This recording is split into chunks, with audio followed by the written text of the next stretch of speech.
모든 상황들이 비트코인을 웃어주는 상황을 만들어주고 있기 때문에 낙관적으로 보시는 게 이번 사이클에서 큰 수확을 얻는데 중요한 마인드라고 생각을 합니다. 네, 여러분 반갑습니다. 비트캐쳐입니다. 크립토 시장의 유명한 밈, 이 창펑자우가 숫자 4를 가리키면서 웃고 있는 모습, 이게 진짜 의미가 뭡니까? 퍼드를 무시해라, 가짜뉴스 무시하고 계속 건설하고 구축해라. 크립토 시장 예언의 신이라고 불리는 비트맥스의 아서 헤이즈까지 창펑자우 손가락을 장난치면서 여러분들한테 속지 말라고, 지금까지 계속 속았어도 이번만큼은 절대 속으면 안 된다. 누구한테 속으면 안 되냐? 바로 연준한테 속지 말라는 메시지를 아서 헤이즈까지 주고 있습니다. 지금 연준은 기준금리 2회 연속 동결했다고 긴축 지속해야 된다. 근데 여러분들이 매크로를 공부해야 되는 아주 중요한 이유, 지금 파월은 겉으로는, 말로는 긴축해야 된다, 더 유동성 쪼여야 된다 라고 하면서 실제 뒷구녕에서는 뭘 하고 있었냐? 미국 연준의 대차 대조표를 보면 대차 대조표 축소하면서 긴축 잘 하고 있군, 표면적으로는 대중들한테 긴축을 잘 하는 것처럼 그렇게 보일 수 있다. 근데 실제로 이 안에 까보면 현재 어떤 상황입니까? 이 사진 같은 경우는 BTFP, 이번에 미국 대형 은행들부터 중소형 지역 은행들까지 줄줄이 뱅크런 터지고 무너져 내렸을 때 연준이 은행들 줄줄이 망할 것 같으니까 뭐 했습니까? 은행들한테 단기 대출 풀어주면서 유동성 미친 듯이 공급했다. 근데 중요한 사실, 3월 달에 무너졌을 때만 푼 게 아니라 3월부터 4월, 5월 쭉쭉쭉 지금까지 계속해서 돈줄 풀고 있다. 그리고 실제로 연준의 RRP, 영래포 같은 경우도 이런 식으로 영래포가 상승하면 어떻게 보면 긴축의 효과입니다. 근데 언제부터 본격적으로 영래포 물량이 감소했냐? 3월부터 은행들이 무너지고 나서부터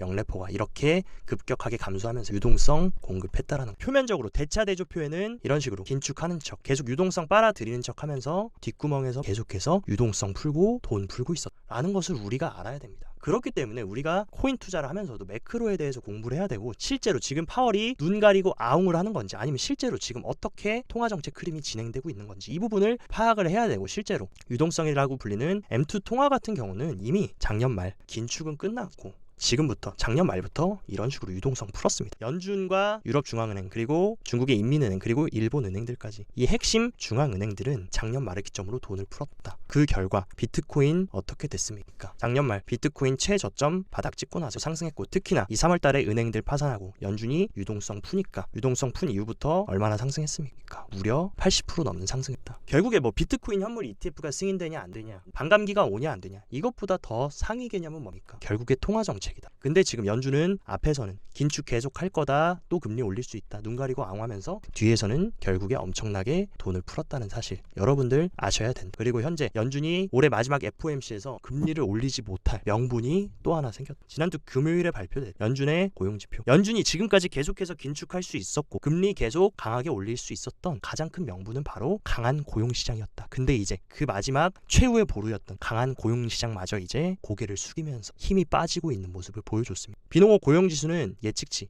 180K보다 훨씬 하회한 150K로 나오면서 고용이 꺾이고 있고, 심지어 실업률조차 예측치인 3.8%를 상회하는 3.9%로 이제 고용마저 끼고 있다. 그 결과 지금 12월달 CME 페드워치에 따르면 금리 동결 확률은 90%, 그리고 금리 인상 확률은 9.6%. 이제 우리가 최종 금리에 도달했다라고 시장은 알고 있다. 그렇기 때문에 아서 헤이즈 말대로 우리는 속으면 안 된다. 그렇기 때문에 지금까지는 여러분들이 속고 속았어도 적어도 올해 말부터 내년 우리가 진짜 비트코인을 절대로 헐값에 세력 기관들한테 넘겨주면 안 되고 꼭 지고 가야 될 굉장히 중요한 시기라는 거 여러분들이 꼭 명심을 해야 되고, 그리고 비트코인이 더 중요한 이유 뭡니까? 이스라엘과 팔레스타인 전쟁 단기적으로 끝날 기미가 보이지 않고, 실제로 지금 이스라엘 이번에 하마스 전쟁에서 전쟁 비용만 66조 원이 나와. 근데 지금 이스라엘을 백업하고 있는 게 누굽니까? 바로 미국이다. 근데 전쟁 물자 조달하려면 미국 어떻게 해야 됩니까? 지금 안 그래도 세금도 안 거치는데 미국이 할 수 있는 거, 파월이 입국 다물고 그냥 이런 식으로 미친 듯이 달러 찍어대는 거. 그렇게 되면 어떻게 됩니까? 달러는 지금까지 100년 동안 그 가치가 지금 97% 가치를 잃었는데, 이런 식으로 전쟁 장기화되고 경제 위기 터지고 하면 또 돈으로 틀어막을 수밖에 없다. 그래서 제가 항상 말씀드리는 게 뭡니까? 도망치셔라. 지금 통화정책으로는 이게 답이 없습니다. 여러분들이 해답을 찾으려면 금 아니면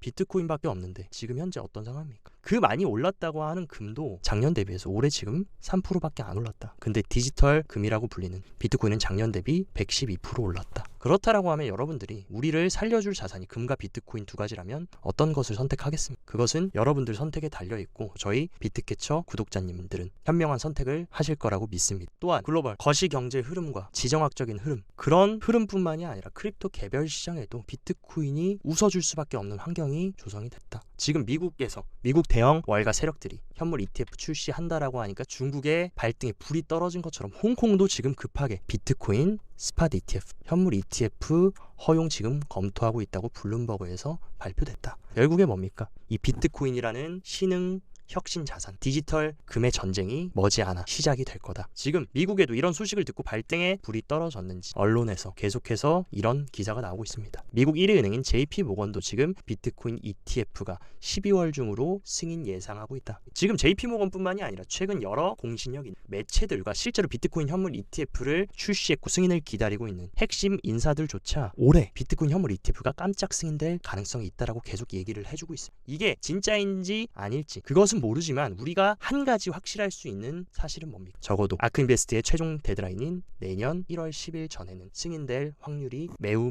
크다. 이제 1월 10일이면 불과 해봐야 2달 남짓밖에 안 남았다. 근데 지금 비트코인 현물 ETF 왜 승인될 가능성이 큽니까? 바로 블랙록이 신청했으니까. 블랙록은 지금까지 SEC의 ETF를 총 576건을 신청했는데 575건은 승인받았고 한 건만 승인받지 못했다. 이 확률은 뭡니까? 99.8%. 여러분들이 0.2%의 베팅을 걸겠다라고 하면 저는 막지는 않습니다. 그래도 우리는 어디에 승률을 걸어야 되냐. 현명한 투자자라면 높은 승률에 베팅을 해야 되고 그런 의사결정을 반복해야 결국에 돈을 벌 수 있다. 저는 99.8%에 걸려고 합니다. 그렇기 때문에 이제 정말 얼마 남지 않았고 여러분들 절대 속으시면 안 되고 또 비트코인 폭락한다, 시장 망한다, 현물 ETF 안 된다. 이런 얘기 그냥 무시하시고 저 비트캐쳐 구독자님들은 저랑 계속 구축해 나가시면 된다. 그리고 미디어와 언론은 속일 수 있어도 데이터는 속일 수 없다. 특히나 이 탈중앙화된 자산인 크립토의 데이터는 속일 수 없다. 실제로 지금 비트코인 펀드 홀딩스, 그러니까 펀드가 보유 중인 이 비트코인 관련 디지털 상품 유입이 지금 엄청나게 들어오고 있다. 대부분이 기관들이나 고래들일 텐데 무언가 알고 계속 비트코인 관련 크립토 관련 펀드의 자금을 유입하고 있는 것이 아닐까. 실제로 지금 이 펀드 홀딩스가 상승하면서 가격조차 견인을 했다. 제가 봤을 때 미국의 기관들은 이미 어느 정도 시장이 어떤 방향으로 어떤 흐름으로 흘러갈 것이고 어떻게 시나리오가 펼쳐질지 알고 있고 그런 것들을 준비하고 있다. 누구만 모르고 있습니까? 개미들만 계속 의심하고 모르고 있다. 왜냐하면 개미들은 지난 2년 동안 하락했기 때문에.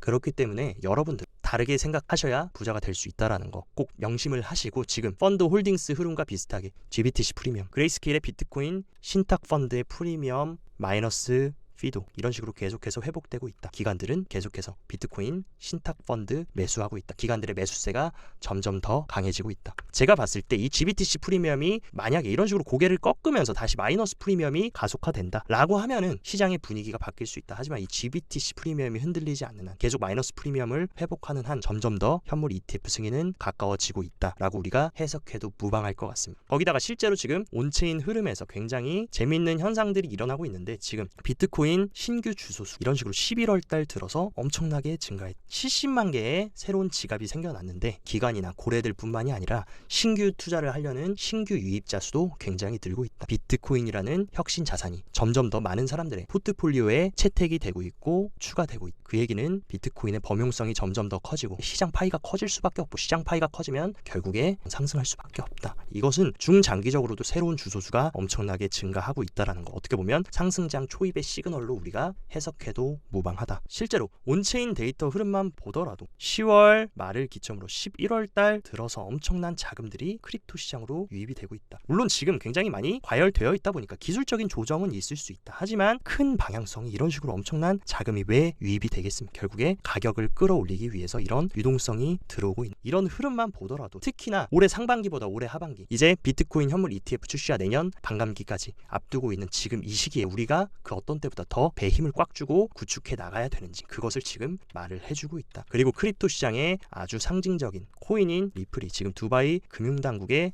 공식으로 인정돼서 가상자산 인덱스에 지금 리플과 톤코인이 추가됐다. 근데 여러분들이 지금 이 톤코인이 업비트에 상장되어 있는 톤코인이라고 생각할 수 있는데 그 코인과는 좀 다른 톤코인입니다. 그렇기 때문에 착오는 안 하셨으면 좋겠고 어쨌든 간에 리플로 계속 넘어가서 지금 두바이에서는 왜 하필 리플을 공식 인정 자산에 추가를 했을까?